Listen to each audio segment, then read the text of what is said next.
কঙ্গনা রানাউতকে বলিপাড়ার ঠোঁটকাটা অভিনেত্রী হিসেবে সবাই জানে, সেই সঙ্গে পরিচিত কুইন কঙ্গনা হিসেবে। কিন্তু সামান্য কিছুতেই মেজাজ হারিয়ে রুদ্র রূপ ধারণ করেন অভিনেত্রী। একাধিকবার বেফাঁস মন্তব্য করেন কঙ্গনা, তাই অভিনেত্রীর নিন্দুকের সংখ্যাও কম নয়। আর ইদানিং মাঝে মধ্যে দেখা যায় অভিনেত্রী দীপিকা পাড়ুকোনকে নানান বিষয়ে কটাক্ষ করেন অভিনেত্রী। আর দীপিকা কোনো প্রতিক্রিয়া না দিলেও কঙ্গনার দিক থেকে ধেয়ে আসে নানা তীর্যক মন্তব্য। মালয়েশিয়ান প্রযুক্তিতে তৈরি অত্যাধুনিক cleaning machine modern vacuum cleaner যে কোনো ধরনের ধুলো ময়লাকে পরিষ্কার করে ঘরকে করে তুলুন চকচকে ও আকর্ষণীয়। Modem, brand of luxury. তবে এবার সবকিছু ভুলে নতুন রেস্তোরাঁ উদ্বোধনের আগেই সেই দীপিকা পাড়ুকোনকে আমন্ত্রণ জানালো কঙ্গনা রানাউত। নিজের রেস্তোরাঁয় দীপিকাকেই চান কঙ্গনা প্রথম অতিথি হিসেবে। আজ বৃহস্পতিবারই নিজের নতুন সফরের ঘোষণা করেছেন অভিনেত্রী। রেস্তোরাঁ খুলবেন, এটা অনেক দিনের স্বপ্ন ছিল কঙ্গনার। সেই স্বপ্নই সত্যি হতে চলেছে। হিমাচল প্রদেশে পাহাড়ের বুকে খুলেছেন নিজের প্রথম রেস্তোরাঁ। এর আগে এক পুরনো ভিডিওতে রেস্তোরাঁ খোলার পরিকল্পনা শেয়ার করে নিয়েছিলেন অভিনেত্রী। সেই গোল টেবিল সাক্ষাৎকারে কঙ্গনার সঙ্গে ছিলেন দীপিকা পাড়ুকোন, বিদ্যা বালান ও নিমরত কৌর।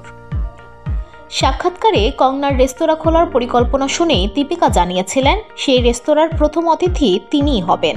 সব তর্ক বিতর্ক ভুলে গিয়ে সেই কথাই আবার দীপিকাকে মনে করিয়ে দিলেন কঙ্গনা রানাউত।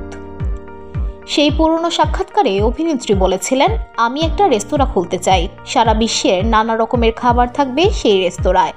আমি সারা বিশ্বের খাবার খেয়েছি, নানা ধরনের খাবারের প্রণালী আমার কাছে রয়েছে।